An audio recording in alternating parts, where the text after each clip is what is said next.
नमस्ते नमस्कार, मेरा नाम है संदीप कुमार शुक्ला। आप देख रहे हैं क्लास 24 एसएससी एग्जाम्स।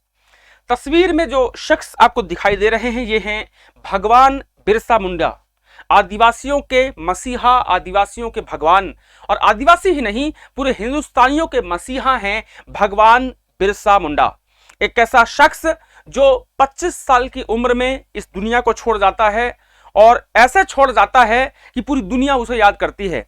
इनके बारे में मैं कुछ बताऊं आपको। एक मुझे संस्मरण याद आया, वो आपके साथ साझा करना चाहूंगा कि जब अभिमन्यु महाभारत के युद्ध में जा रहे थे तो उन्होंने जितने भी उनके बड़े आदरणीय पिताजी थे, बड़े पिताजी थे, चाचा जी थे, ताऊ जी थे, सभी के पैर छूना शुरू किया तो सभी ने कहा विजय भव, विजय भव।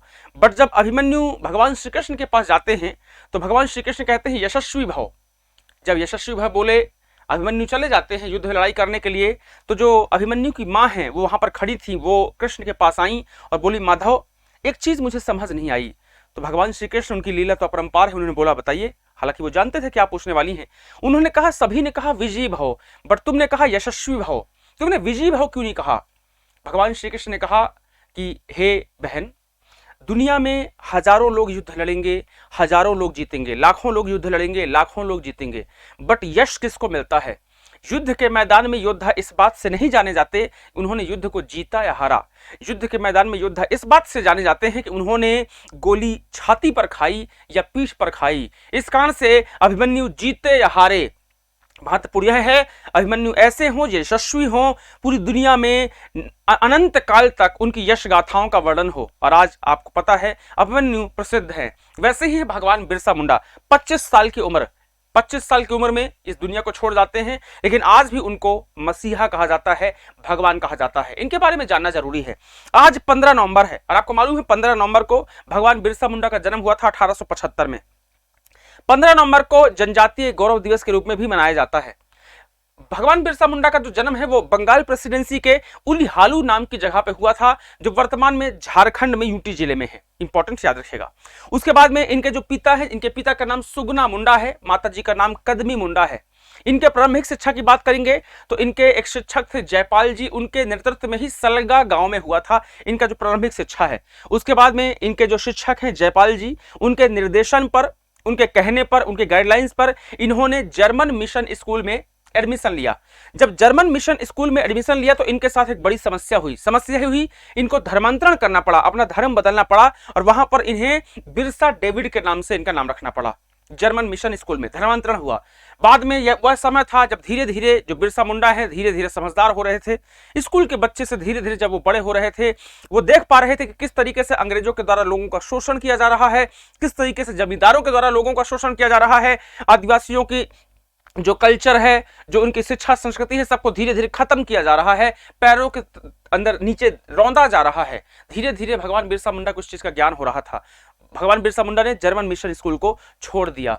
छोड़ने के बाद में उन्होंने आवाज उठाना शुरू किया आदिवासियों के साथ जो शोषण हो रहा था उसके खिलाफ, जो लोगों के साथ शोषण हो रहा था उसके खिलाफ। वो चाहे जमींदार है, जो भी शोषण कर रहा था, चाहे जमींदार रहा हो या फिर आपका अंग्रेज रहे हो, सभी के खिलाफ इन्होंने आवाज उठाना शुरू किया। आदिवासियों की जो आर्थिक स्थिति है उसको सुधारने के लिए कार्य किया।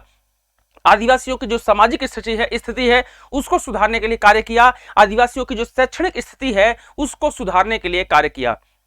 जो धर्म कांड है, जो अंधविश्वास है, उसके बारे में उन्होंने आदिवासियों को कहा कि इसको छोड़ो। उन्होंने आदिवासियों को कहा कि ये जो शराब है, नशा है, इसको छोड़ो। बड़े लेवल पर उन्होंने ज्ञान प्रदान किया आदिवासियों को। इसी कारण से लोग आदिवासी लोग इनको भगवान के दर्जा देते हैं। इसी क्रम में उन्होंने एक विषय संप्रदाय का प्रारंभ किया। उसमें कहा गया कि एक धर्म एक ईश्वर की कल्पना की। इसी कारण से आज उनको आदिवासियों के द्वारा धरती आबा, पृथ्वी का पिता कहा जाता है। अंग्रेजों के खिलाफ उन्होंने आंदोलन में पार्टिसिपेट किया, जमींदारों के खिलाफ उन्होंने आंदोलन किए, उल गुलान आंदोलन भी शुरू किया गया बिरसा मुंडा के द्वारा। ये सब उन्होंने किया एक कम उम्र में। अंग्रेजों को इस बात का अंदेशा था कि कहीं ऐसा ना हो जाए कि ये जो लड़का है, क्योंकि उम्र कम थी, ये अगर इसका प्रचार प्रसार तेजी से हो नहीं पाया तो हमारे लिए समस्या खड़ी कर देगा। इसी क्रम में अंग्रेजों के द्वारा इनको गिरफ्तार कर लिया जाता है, यातनाएं दी जाती है जेल के अंदर। जेल के अंदर इतनी यातनाएं दी जाती है जिसकी कोई सीमा नहीं है, जिसकी कोई पराकाष्ठा नहीं है। इतिहास में किताबें कुछ ऐसी भी हैं जो कहती हैं कि अंग्रेज इनको मारना चाहते थे, इस कारण से इनको धीरे धीरे पॉइजन देना शुरू किया गया और 3 मार्च 1900 को इनको गिरफ्तार किया गया था और 9 जून को रांची में 25 वर्ष की उम्र में ये इस दुनिया को अलविदा कह के चले जाते हैं। लेकिन जैसा कि मैंने अभी अभिमन्यु के बारे में जो कथा आपको सुनाई वैसा ही है, जिंदगी लंबी नहीं होना चाहिए, जिंदगी बड़ी होना चाहिए। आप 50 साल जिए, 60 साल जिए, 70 साल जिए, महत्व नहीं रखता। लेकिन अगर आप कम समय तक जिए, लेकिन अगर अपने देश के लिए, अपनी मातृभूमि के लिए अगर आपने शहादत दे दी, कुछ बड़ा कार्य कर दिया, तो आप प्रसिद्ध हो जाते हैं, आप पूरी दुनिया में विख्यात हो जाते हैं। उसका एग्जाम्पल है भगवान बिरसा मुंडा।